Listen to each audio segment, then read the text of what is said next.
날 사랑이시고 기대만 하는 것도 난 힘들어. Hi, welcome back to my channel. Today we're going to be talking about books that I love but don't ever talk about for some reason. Let's get started. I have a stack, a little grouping, if you will, of books that I love, that I adore, that really just like plucked at my little heartstrings, but that I never really discuss or talk about or really ever bring up. We're gonna talk about them and I'm gonna give you a few recommendations. I hope you find something that you haven't heard of or that you didn't know was like amazing, or you can like gush with me in the comments about just how beautiful some of these books are, all of these books are. It's about 11:30 at night, which is why I have the candles in the background, which is why I might speak a little bit more softer this video, just because it's kind of late at night. Today is Saturday, which is movie night, which is usually not a night that I film, but we had Vaseline Steve over. If you're a patron, if you know Vaseline Steve, but I still wanted to film because I wanted to get this video out, because I need you to know that this doubt thing, it's gotta stop, okay? This thing where you don't quite believe in yourself, it's gotta stop. This thing where you think that you're not good enough or that you can't achieve what you want to, it's gotta stop. You can do whatever the fuck you want to do. It's easy, I think, for us to get overwhelmed, for us to feel inadequate because one or two or even 6 things don't go our way. But I think it's also important to remember that you're a human. It's okay to get overwhelmed. It's okay to think that something is too much, but never do you stop believing in yourself. Never do you stop trusting in yourself, and never do you stop being kind to yourself. Because this self-doubt, this worrying, this belief that you won't succeed, it literally does nothing for anyone. If anything, it's like helping your haters, you know what I mean? Like, it's helping the people who like don't believe in you, in which case, like, literally, fuck you. I don't think you can do it, okay? I know you can do it. I know with certainty that you are a thing of magic and that you breed gorgeousness. You breed gorgeousness. You are inherently starlight, stardust. You walk, and behind you is just a trail of glowing amber light. You are stunning. You are worthy, and you can fucking do it. I know you can. So stop doubting yourself. Believe in yourself, because you are worth it. Okay, love you. Okay, let's start with a book that I own but don't know where it is. I don't know what happened to it. It's somewhere here, but I just don't know where it is. And that is Jurassic Park by Michael Crichton. You've probably all seen the seminal classic Jurassic Park. It's an amazing movie, but the book is just as good, if not maybe like it's like a teeny bit better. The book, I will be honest, I haven't read in probably over 10 years. From what I remember about it, it was just as captivating as the movie. Because when I started reading it, I had the movie in my head, but the book, I felt, added so much more like context to the movie. And in case you're like, the fuck is Jurassic Park? In which case, like, that's crazy. How do you not know what Jurassic Park is? But whatever, I'm not judging it. It's about basically this dude. He's like a dinosaur bone collector. I don't know what they're fucking called. Like, collects dinosaur bones, or he finds them or whatever. And this dude is like, come to my island. It sounds so gay. It sounds so gay, but it's not. He's like, come to my island. Like this old guy. Okay, that's rude as fuck. He and a bunch of other people go to this island, and this old dude's like, I've created dinosaurs. Welcome to Jurassic Park, or whatever. Basically, things go wrong pretty quickly. It's very classic, man-made, you know, human trying to be God kind of thing. Man trying to be God. Anyway, it's really, really good. The book, for me, in my opinion, just added context to the movie. Like, all of the scenes that are in the movie are in the book. Although I think Samuel L. Jackson's character was added in the movie, if I'm not mistaken. But it's still really, really fucking good. I need to reread it because it's been a very long time. But I remember just like absolutely devouring it. Like, it was so good. It was so fun, so magical, and like so kind of spooky, you know? I'm not gonna talk about it too much because I haven't read it for so long, but I needed to mention it because I don't think I've ever mentioned it on my channel, and I don't know why. It's like literally a crime. It's such a good book. And then another book that I want to talk about very, very quickly, because if you've been on my channel for more than, I would say, like a year or so, you probably know that I love this book. It's not like really that much of like a surprise. In case you're new, just as like a heads up, you know, in case you didn't know, I loved Tender is the Flesh. I don't know what happened to my copy. I don't know where it is. Tender is the Flesh is one of the most horrific, gruesome, but beautiful fucking novels. It's just mwah, stunning. If you don't know, it's about this dude. He like works at this meat processing plant, but in this sort of world, in this sort of future, humans could no longer eat animal meat like pigs or cows or chickens. So instead, we go the route of cannibalism. You know, we go the route of sort of growing our own humans to be eaten. I know, I know, it's kind of gross. It's pretty gross. And the book doesn't shy away from the grossness. The ending of the book, my heart, you know, the little vestibule in my chest just like fell straight through my stomach, down into my ass, and just out. Just out. It was almost like traumatizing. It was almost like traumatizing because it was just such a heart-wrenching moment at the end where you sort of like piece everything together. I'm not going to say anything else. It's just read the book. Just read it. If you're interested in a really gruesome, disgusting look at humans and like the lengths we're willing to go to satisfy our own sort of greed and gluttony, then yes, read Tender is the Flesh, please. Let's talk about something a little bit fun, okay? Let's talk about these books by V.E. Schwab, which is Vicious and Vengeful. I read Vicious when it came out, and I honestly, I don't want to brag or anything, but I kind of liked Vicious before everyone else liked it.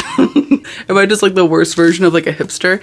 I think I am. And I read it, I think almost immediately after it came out, and I was instantly in love with it. This, in case you don't know, is about this dude named Victor. Him and this other dude in college are trying to figure out how to become extraordinary, which is basically when somebody has a near-death experience, they sort of come back to life, these like kind of gifts. And Victor and this guy whose name I completely forgot, Eli, they come back with powers, but it doesn't really go that well. It's so good. Way better than you would think for like an adult novel. It's not very like adult. V.E. Schwab, I feel like, really sort of presented herself in this novel at that time, being like, oh, you thought I just did YA? Hold my purse. Then with the second book, just as fucking good, just as fucking fun. I don't remember exactly what happened in this book. I do remember this book pretty well because it was sort of ingrained on me as like part of like one of the books that sort of shaped my reading. This book I don't really remember, so I need to reread, I think, both of them. So fun, so good. Love. Characters, stunning. Victor is a daddy. He's like literally my daddy. Love. And Eli can literally suck a dick. But anyway, I haven't mentioned this book for 3-4 years, like not since like the start of my booktube channel, which was years and years and years ago. Jordaline is an old mommy. She's like a little MILF moment, but what am I even talking about? What is going on? I read this because Jen Campbell, who I was like obsessed with back then, read it and was like, I loved it. And I was like, okay, Jen, bet, let's see what the fuck it is.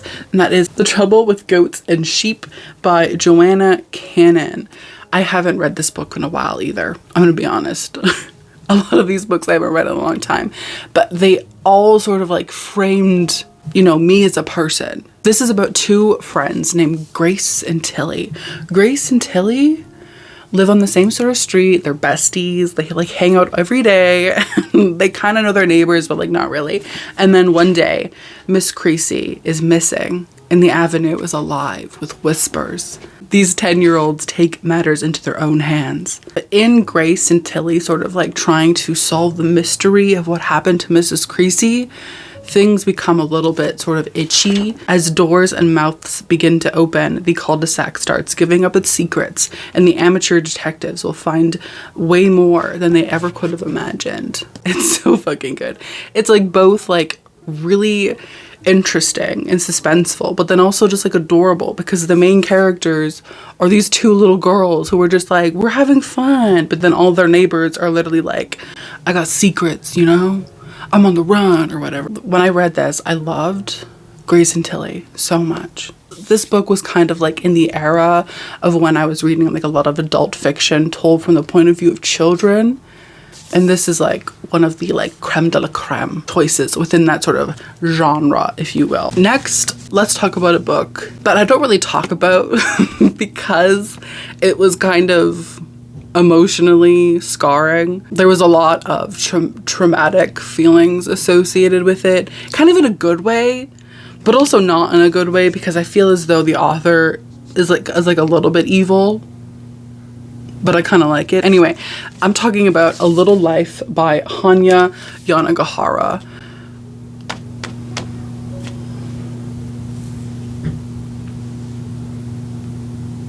If you've read this book, you understand, I think, probably, the weight of it. This is one of the most horrifying and sad, but not even sad. Sad is too small of a word. It is desolate. It is hopeless. It is soul crushingly macabre. It is like, you know, in Harry Potter when there's like the fucking Dementors, this is a fucking Dementor. This book literally is in like Azkaban, just like patrolling, stealing happiness away from bitches all the time. But I also love it. This is about a group of friends. We're focusing mainly on two of them. One of them, Jude, is this sort of, how do I describe him? He's like deeply, deeply troubled and traumatized. And he struggles a lot. It's basically about them between their 20s and their 30s and 40s, if I'm remembering correctly. This book is almost 700 pages long, and Yanagihara spends the majority of the book having you, the reader, fall in love with these characters to inevitably sort of crush you with them. Like, no spoilers, but like Yanagihara puts all of his back work into making you love these characters so that she can eventually sort of torture them in front of you. Do you know what I mean? Like, it's very deliberate, it's very manipulative.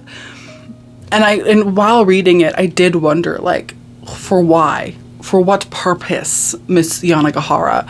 But at the same time, I really loved it, because at the end of the novel, the last 200 pages of the novel, I sat sobbing uncontrollably. And I don't mean like a little, oh, you know what I mean? Like a pretty girl cry. Oh, no, baby, no. What happened? Roll the tapes. There's no tapes. Thank God. What happened was I full on sobbed.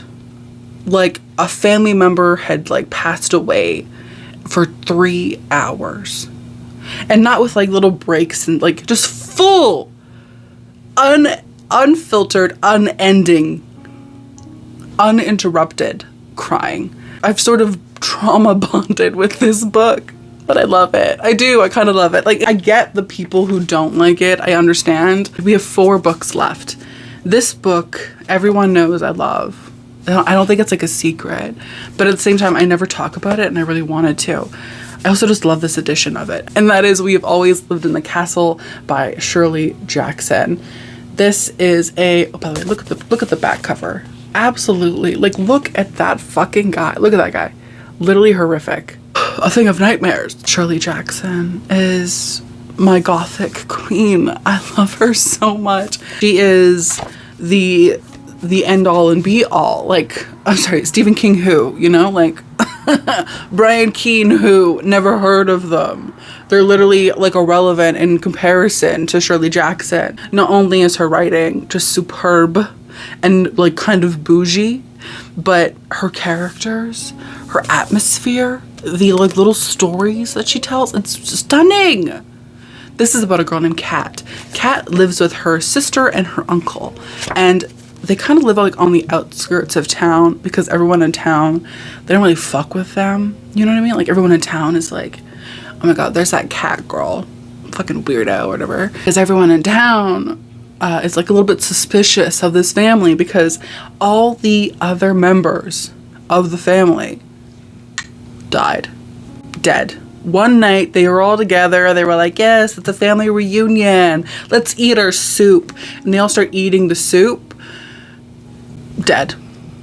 Arsenic. Poison. Okay? So everybody in town is like suspicious of Kat and her sister. The book kind of centers on them and the introduction of like, I think Cousin Joe or something like that. Some guy. It's so good, dude. It's so fucking good. If you have not checked out Shirley Jackson or this, do it. Like literally do it. Like what is stopping you?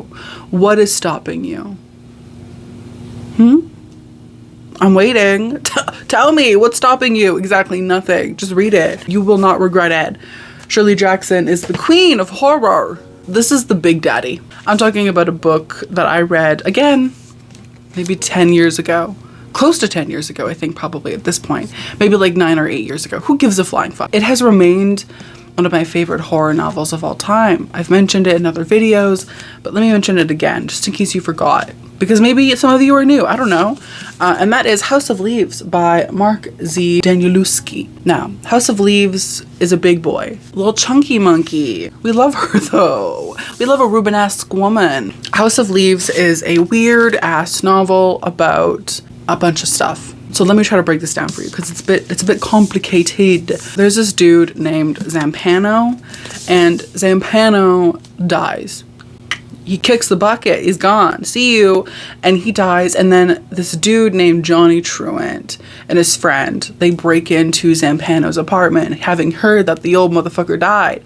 So they get in there, they start looking around, looking for valuables, you know, stuff to steal and sell kind of thing. At least I think they break into his apartment. Either way, they find, or Johnny finds, this manuscript called the Navidson Record. So Johnny takes this record, takes this manuscript, and starts to read it. And not only starts to read it, but starts to like add his own little like footnotes, his own little like, you know, queries or opinions or thoughts or whatever. The Navidson Record is about this dude called Navidson. Him and his family move to like some small town. You know, they buy a house. They get there. everything's great. You know, everything's happy family. And then they notice something weird. They notice like a door in their home. Like a door that wasn't there before.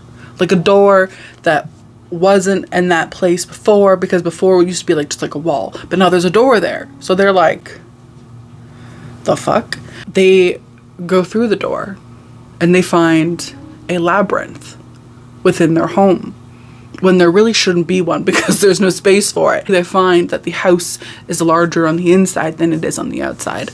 And it's so, oh my god, dude. This book is a wild, wild ride. It will, and I've said this before, and I'll say it again, it lives in your skin. You read it, you're like, oh my god, this is kind of fun. And then it just sort of drives you insane. The book is very much sort of mimicking the house. It's very much mimicking the way that the house is sort of confusing and topsy-turvy and small, but at the same time very, very large. Like it's a super well, in my opinion, crafted and formatted book, because Danielewski put a lot of work into making the book as absolutely fucking confusing as possible. If you're interested in horror, if you're interested in challenging and complicated books, I would recommend this. It's a lot of fun, but it's also like a lot of work. It's like one of those books where you have to like work at it. When I read it in I think 2 or 3 days because I was just determined to just fucking finish it. But I do want to reread it. And I've kind of been trying to convince my patrons to read it with me 1 month. We'll see. By the way, if you want to check out my Patreon, you can always do that. There's always a link in the description. You know, the tiers start at $3. Anyway, if you're interested, check it out. The penultimate, I literally can't even say the fucking word. The penultimate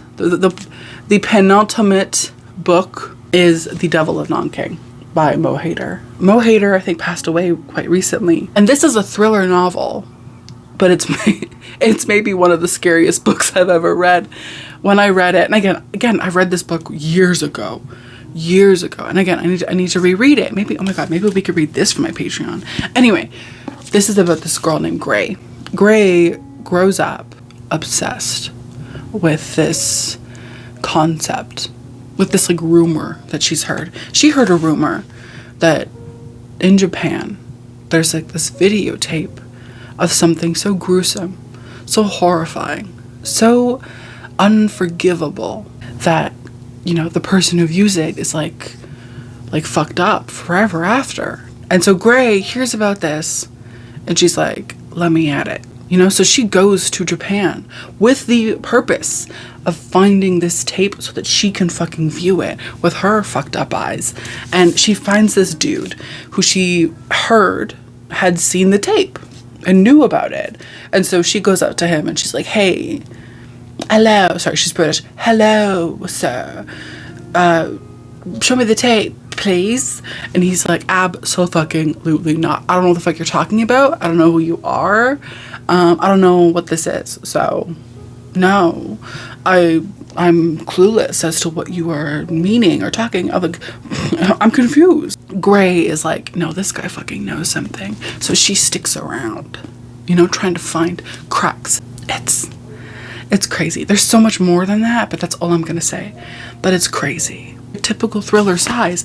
But the book, the last half of the book, jaw-dropping, heart palpitation city, okay? It's so fucking tense, so fucking creepy. Can't even describe it well. I can't even describe it properly because it just lingers in your heart and kind of settles in there with its fear, and it's just, ugh. I can't even describe it. I literally can't even describe it. It's so good though. Give it a shot if you really want something that's gonna make your blood kind of chill. The last book I'm going to talk about is one that I read 3 years ago and really liked, really fucking liked, and that is Helter Skelter by Vincent Bugliosi and Kurt Gentry. This is the true story of the Manson murders. And when he says the true story of the Manson murders, he means like every fucking detail. Everything that you could ever possibly want to know is here. It's all wrapped up in here. Vincent Bugliosi was the defense attorney for the state, I believe, when the whole Manson thing was happening. And so basically Bugliosi wrote this book afterwards, just detailing like the crimes, like his whole sort of case, like the MO, like Manson himself, like all the people who were involved. It's wild. It's wild. And I'm sorry. And before reading it, I literally had no idea what Helter Skelter was. Like I would see it in reference to Charles Manson, but I didn't know until reading this book. And it's like, it lives up here now, like rent free. Like it's absolutely insane what Charles Manson like thought. You know, like the dude was fucking nuts. The dude was crazy and batshit. Also, like 5'2", like, ugh, you know. Anyway, I don't want to judge, but also he's a fucking murderer. So, okay, there are people like screaming outside. Like it's like fucking 12 o'clock at night. Why are you fucking screaming? Why is her child crying? It's 12 p.m. Do you hear that? horrifying what happened to the victims, not only like Sharon Tate and all of them, but also the other family that was hit by like Manson's crew. So fucking interesting. Like, it's long, it's a chunky little boy, but it's really, really like rewarding, because the more you read, the more you're kind of sucked into this like devious, grimy world with like Manson and his like weirdo cult. It's so good. 10 out of 10. Would recommend. My friends, my family, my familia, thank you so much for watching. I hope you enjoyed this video. If you did, let me know down below. Let me know if you've read any of these books, what you thought of them. I would love to know your opinion. I really cherish your opinion.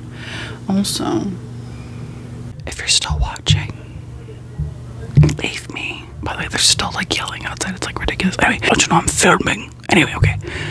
If you're still watching, leave me this emoji, this child. It's literally gonna be a fucking baby. It's gonna be a crying fucking baby because that child is screaming.